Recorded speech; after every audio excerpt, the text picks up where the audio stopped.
don't wanna hide, but I like my black shadow.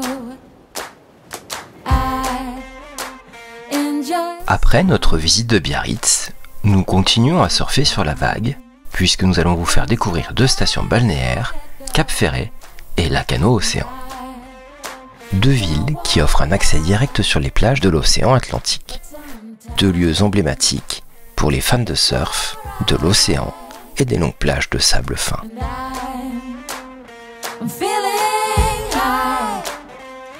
Arrivés à Cap Ferret, nous nous dirigeons vers les plages majestueuses. Nous décidons de nous arrêter à la plage de l'Horizon pour un moment de détente. Entre ciel et océan, on se plonge dans un monde de quiétude et de beauté préservée.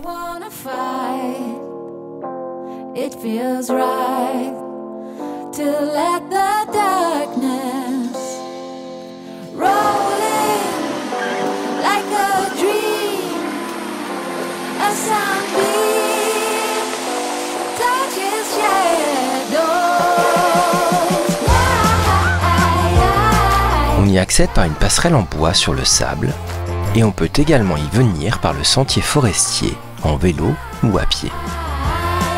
À l'ombre des majestueuses pinèdes, la plage du Truc Vert déroule son sable fin sur des kilomètres, invitant les visiteurs à une escapade balnéaire unique. La plage est surveillée et on ne peut se baigner que sur les zones définies car certaines peuvent être dangereuses. Et sur cette plage, on peut y pratiquer le surf.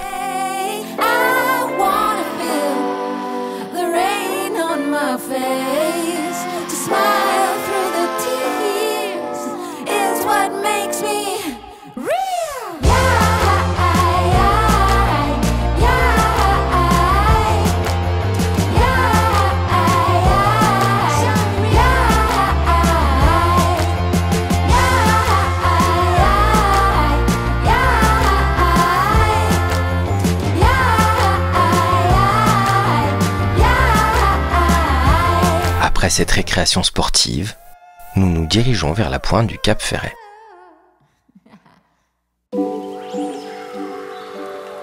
On a la sensation d'arriver au bout du monde. De là, nous avons la chance d'avoir une vue à 180 degrés sur la dune du Pilat, qui est la plus grande dune d'Europe. Mais ça, ce sera pour le prochain épisode. Nous y observons également le banc d'Arguin, qui change continuellement de forme au gré des vents et des courants marins. On y trouve une multitude d'oiseaux qui font leurs petits dans le sable, et c'est la raison pour laquelle il ne faut pas entrer dans la zone de protection intégrale. On peut y apercevoir des sternes-cogecs, qui sont des petites mouettes à la tête de couleur noire, ou encore l'huîtrie épie. Et enfin, on y admire l'océan et les passes du bassin. Nous remontons maintenant vers le village. Et nous décidons de visiter le phare du Cap Ferret, situé dans un parc arboré de 5 hectares.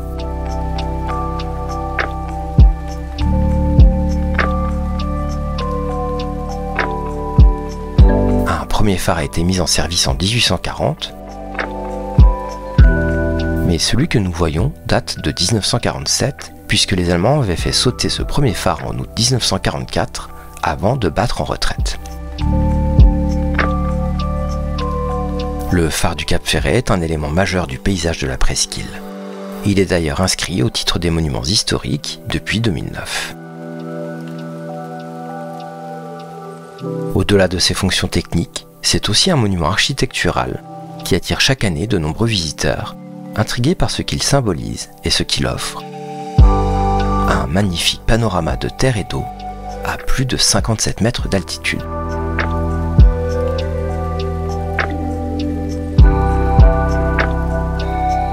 Il signale l'entrée du bassin d'Arcachon depuis l'océan. Il y participe à la sécurité maritime et a une portée lumineuse de 50 km. Dans la galerie basse, on trouve deux grandes mosaïques d'origine, l'une du bassin d'Arcachon et l'autre du Cap Ferret, présentent le territoire d'ancrage du phare. Les deux bustes de bronze et plâtre sont ceux d'Augustin Fresnel, inventeur de la lentille, et de M. Beautemps-Beaupré, ingénieur hydrographe et ancien directeur des phares et balises. Et c'est parti pour la montée des 258 marches. Arrivé au sommet, on a un point de vue à 360 degrés. Et on redécouvre, vu d'en haut, le banc d'Arguin, l'île aux oiseaux, la dune du Pilat, l'océan Atlantique.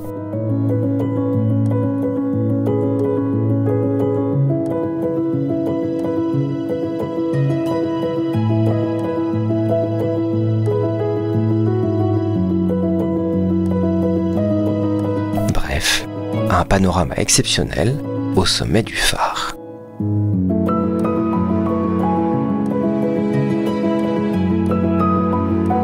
En descendant, on y découvre différents espaces interactifs présentant l'architecture de l'édifice et son fonctionnement technique au travers d'animations en 3D.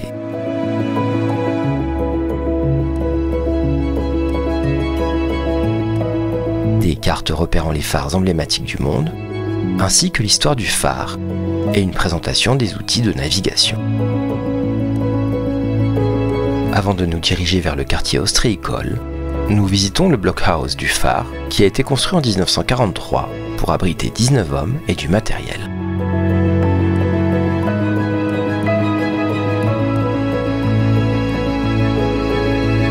Fuyant l'avancée des troupes alliées débarquées, les soldats allemands ont quitté le bâtiment le 20 août 1944. De 1944 à 1947, celui-ci a servi d'entrepôt de stockage pour la construction du nouveau phare.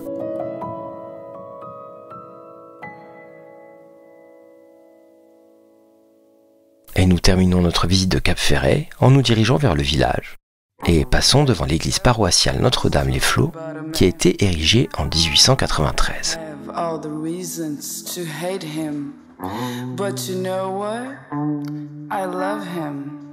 So I'll tell you, it goes like this. Au début du XXe siècle, le Cap Ferret était encore une terre en grande partie inconnue et vierge. On décrivait cet endroit comme un pays sans terre, sans pierre, sans chemin. Rien que du sable, une eau transparente, des forêts de pins, des huttes faites de planches.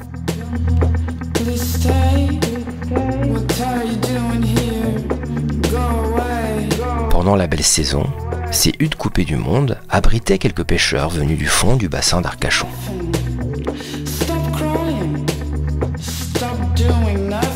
Mais à partir des années 1860, l'essor de la culture ostréicole dans le bassin d'Arcachon entraîne la création de nombreuses cabanes ostréicoles afin de répondre à la demande d'huîtres sans cesse grandissante.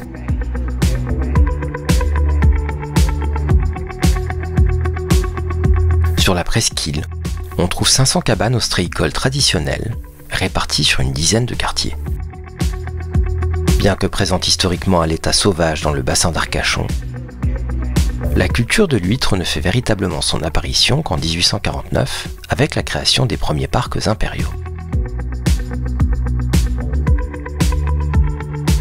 Vers la fin du XIXe siècle, l'introduction accidentelle de la Crassostera angulata, une variété d'huître creuse portugaise, remplacera progressivement la gravette, variété d'huître plate naturellement présente dans le bassin.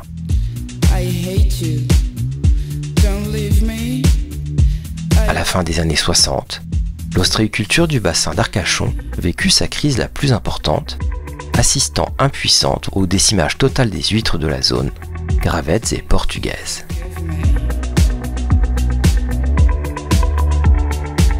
Heureusement, l'importation de la Crassostrea giga du Japon a permis de rétablir la culture de l'huître dans le bassin, et cette variété représente à l'heure actuelle la totalité de l'élevage ostréicole du bassin d'Arcachon.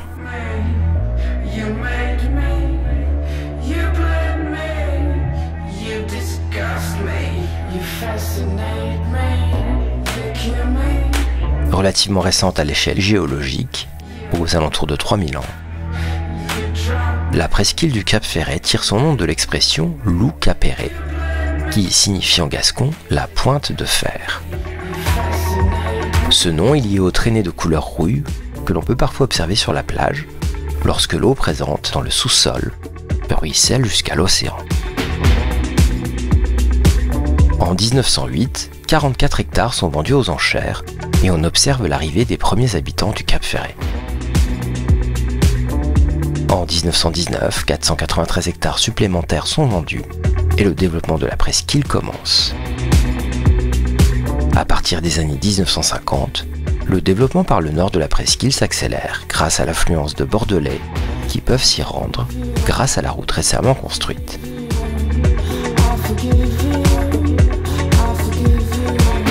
Ce n'est qu'à partir des années 1960 que le Cap Ferret voit son attractivité exploser. Et depuis, ce sont plusieurs dizaines de milliers de touristes saisonniers qui se rendent dans les villages de la presqu'île chaque année.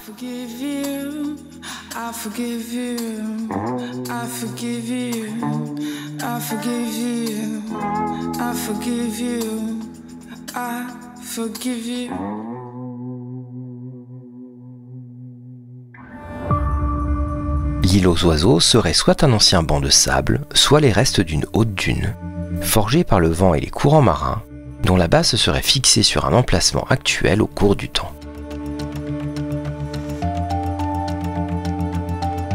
Sa superficie varie en fonction de la marée. Elle est en moyenne d'environ 300 hectares à marée haute et de plus de 3000 à marée basse. L'île compte 53 cabanes, dont 2 cabanes chanquées. On compte environ 60 espèces d'oiseaux qui fréquentent l'île selon les saisons, comme par exemple bécasseaux, avocets, canards, mouettes rieuses. L'île est classée depuis 2008 site naturel protégé. Entre les majestueuses vagues de l'océan Atlantique et les horizons sans fin de la forêt landaise, Lacanau se dévoile comme un paradis pour les amoureux de la nature et les passionnés de sports nautiques.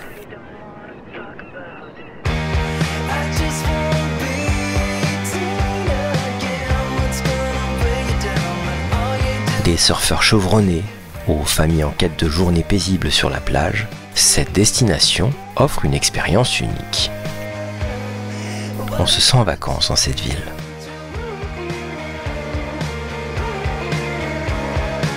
Nous repérons un bar construit en terrasse avec vue sur l'océan. Et nous ne résistons pas à l'envie d'y prendre un verre.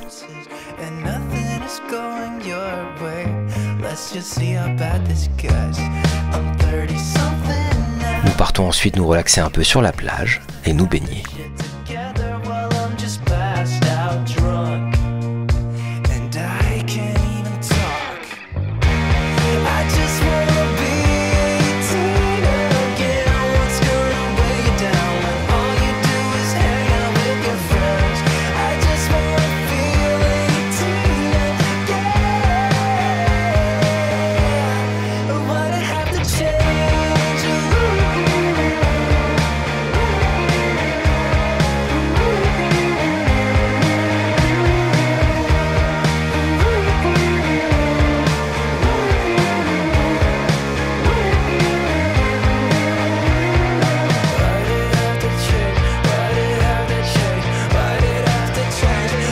Après ce moment de détente, nous nous promenons en bord de mer où l'on trouve un marché estival.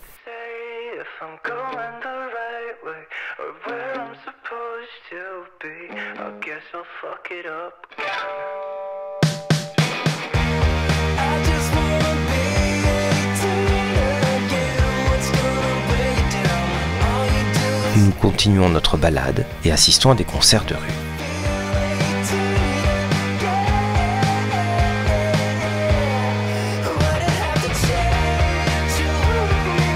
La ville est une station balnéaire qui a été érigée au début du XXe siècle et qui séduit les vacanciers depuis ses débuts.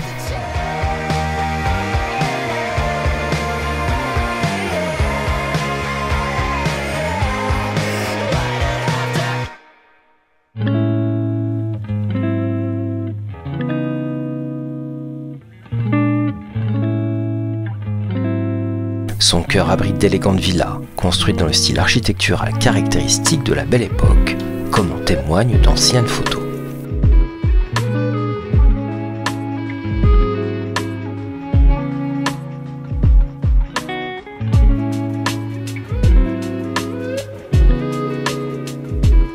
Avec ses 15 km de plage de sable, Lacanau Océan offre un front de mer aménagé, des plages surveillées propices au surf, faisant de l'océan un lieu attrayant.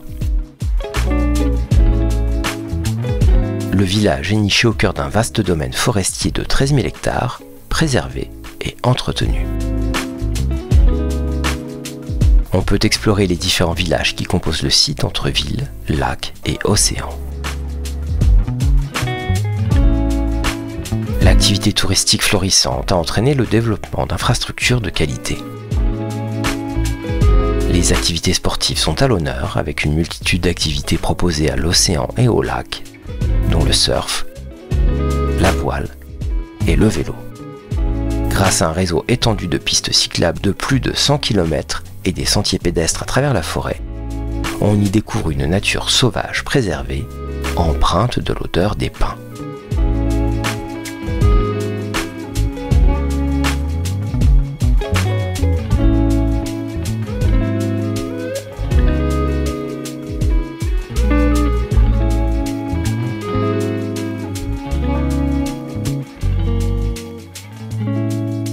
Et nous terminons notre soirée au lac de Lacanau pour un spectacle pyrotechnique.